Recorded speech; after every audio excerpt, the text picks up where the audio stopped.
Hello，大家好，我係貓哥啊！嗱，今集咧我哋又開一部比較特別嘅越野賽車啦，咁就係掃把佬嚟嘅。咁但係其實咧之前咧 Mini GT 已經出過藍色嗰款，大家都好熟悉噶啦。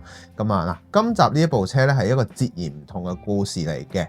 咁我哋今集就一齊睇下佢個背後故事啦，以及一啲其他嘅今次嘅細節啦。咁啊，記得喺影片開始之前咧 CLS 啦 ，and English subtitle is now available. Please enable the English subtitle feature. 哇，OK，let's go。科西嘉島咧係屬於法國重要嘅環保生態島嶼啦。咁呢個島嶼咧係喺法國嘅維南海岸200公里度嘅。咁啊位於地中海中啦。咁喺1965年嘅時候咧就首次舉行咗世界拉力錦標賽嘅法國站啦。咁呢條路咧非常多嘅唔同路段啦，有油柏路啦、泥地以及各樣嘢，仲有1000個彎嘅一個比賽啦，咁故此咧，仲有啲咩咧？極端嘅環境啦，咁啊要完成呢條賽道咧係非常之唔容易嘅，故此有呢一個 Tour de Clos 嘅呢個名啦。咁講下呢個賽事先啦。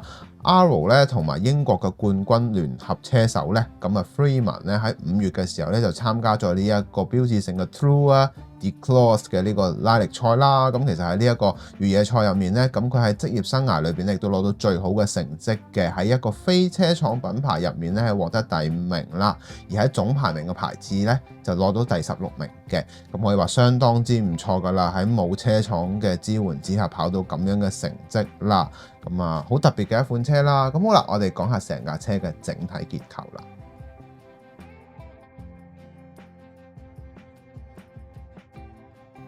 好啦，咁大家咧見到呢一部車啦，咁其實咧呢部車大家睇到都係叫掃把佬啦，咁但係其實佢有個代號嘅叫做 T291BFC 嘅，咁當時咧係1999年嘅時候咧就喺 Prodrive 嘅時候咧首次去註冊啦，咁啊由呢個新井俊宏啦，當時得到掃把佬以及 Anus 嘅支持咧，去參加咗呢一個比賽，再開發咗呢一部掃把佬嘅。咁啊講少少呢部車嘅車身嘅拉花方面啦，就係有一個白色嘅主色啦，配上一個粉紅色以及黑色嘅拉花設計啦，呢一種感覺非常搶眼嘅，而且咧白色嘅呢一隻油咧非常有光澤度啦，以及咧佢嗰個光澤無論喺四周圍，因為其實白色咧係好顯到嗰個車身嘅均勻度啊，以及各樣嘢啦。咁整體嘅光油表現咧，亦都相當唔錯嘅，絕對係水準之作啦。摸上去嘅質感咧，亦都有一種舒服同埋順嘅感覺，即係唔會話有啲鞋雜雜嘅感覺啦。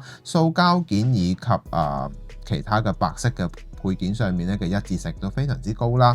咁啊嗱，呢部車咧，我會喺外觀上面講多啲嘅。大家有興趣嘅話咧，可以睇翻右上角嘅資訊欄啦，就可以睇到關於藍色嘅呢一款，即係 22B 啦。其實都係叫大家都見到，其實都係 22B 嘅一個樣子嘅深度評測啦。咁我哋咧會由頭講到落尾嘅。咁啊，我哋一嚟到咧就會講下成架車嘅整體啦。今次咧就冇車頭同埋車尾噶啦，成架咁樣均勻講一次。好啦，我哋開始啦。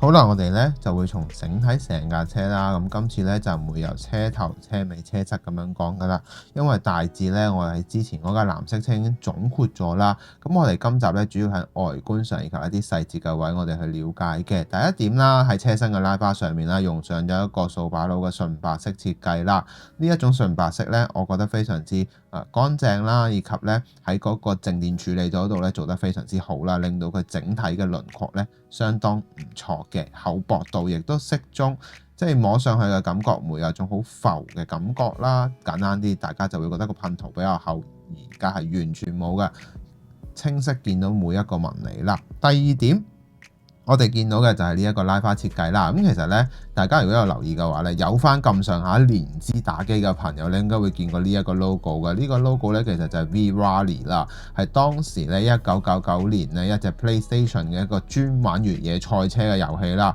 咁我亦都有理由相信咧，呢一個賽車拉花設計咧，亦都係佢哋幫佢做一個設計嘅。咁啊，玻璃窗上面啦，都會有一個 STI 嘅 logo 同埋2位車手啦。咁嗱，我哋轉一轉過嚟先。咁我哋轉咗過嚟啦，咁其實基於咧用上咗呢個白色之後咧，車身嘅顏色比較薄啦，睇出嚟嘅線條亦都比較突出啦。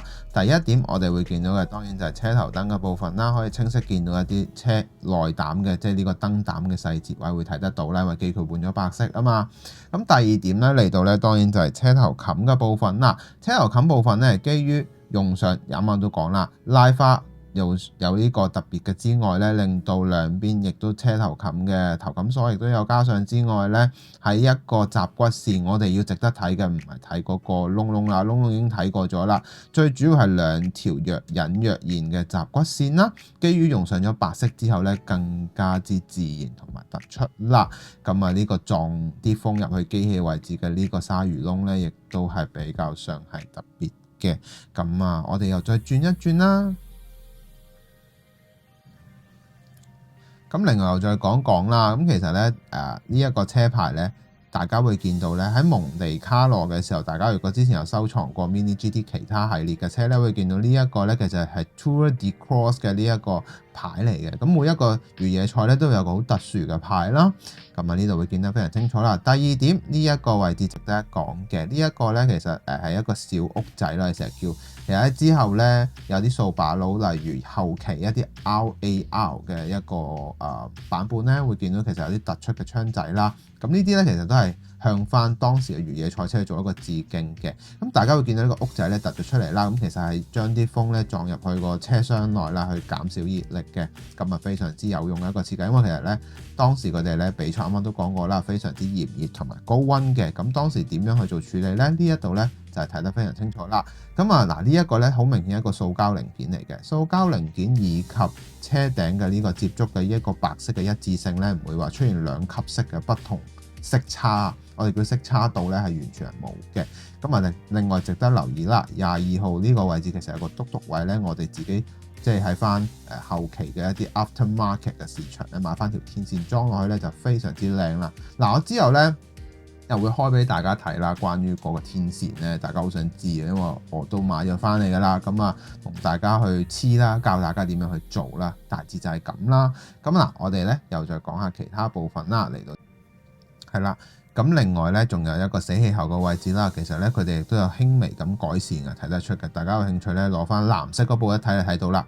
咁最後啦，咁其實咧基於咧用上咗白色之後咧。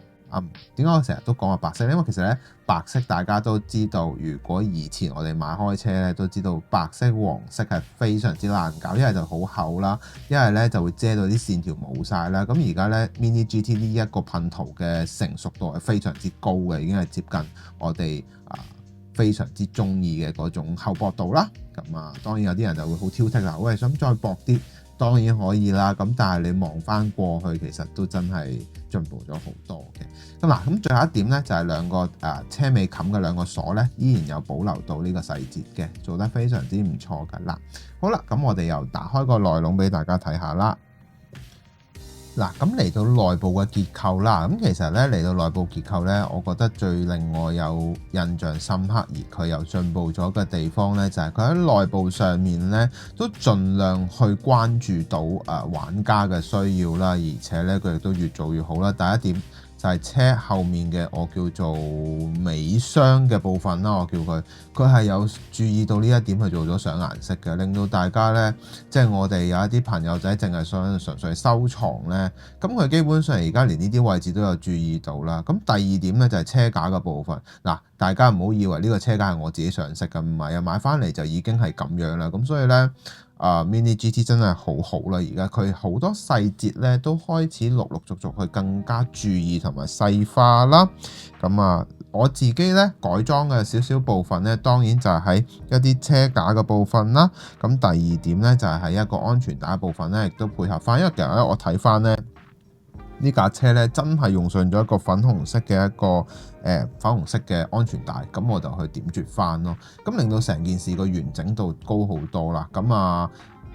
不過基於還原之後咧，所有嘅細節基本上係一可以睇到噶啦。咁我自己亦都咁講啦，冇諗到其實佢呢一個位置又再進步咗，因為咧我都預咗佢呢啲應該係黑色嘅，咁但係呢啲位置原來用上咗白色，令我有驚喜咯。咁啊，大致係咁啦。嗱，今集咧就真係比較簡短嘅，咁啊，你哋有興趣嘅可以睇翻右上角嘅資訊欄啦，就可以睇到藍色嗰一款嘅一個深入嘅評測嘅，咁啊，大致係咁啦。咁我哋下翻埋架車講下今集嘅可購買指數啦。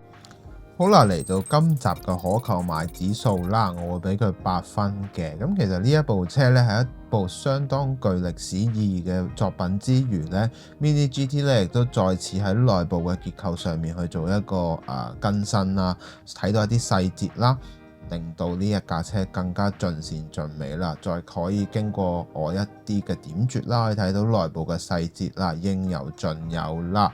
咁啊，大致就係咁啦。咁我哋去做總結啦。好啦，咁大家咧睇晒成條片啦。嗱，咁其實咧第一次即係 opening 咧會長咗少少啦，咁但係就希望可以有多啲唔同嘅地方嘅朋友可以睇到啦。咁同埋其實咧原來一直以嚟咧大家都冇去開嗰個 CC 嗰個掣嘅，咁啊原來係其實嗰個 CC 掣我已經支援多種語言㗎啦。咁啊有興趣嘅朋友記得要開嚟睇下啦。咁啊大致係咁啦。咁如果你覺得呢條影片好嘅話咧，希望可以俾個 like 我啦。最緊要留言話我知你嘅諗法，唔同國籍都得㗎，我最多都係 Google Translate 啫，我英文雖然唔係咁好，係啦，咁大致就係咁啦。咁啊，記得留意我哋嘅下集啦。咦，下一集係咩車呢？一部比較特別而且少有嘅車嘅，咁我諗應該正常咧都比較難購買嘅，咁啊賣個關子先啦。咁我哋下集見啦，拜拜。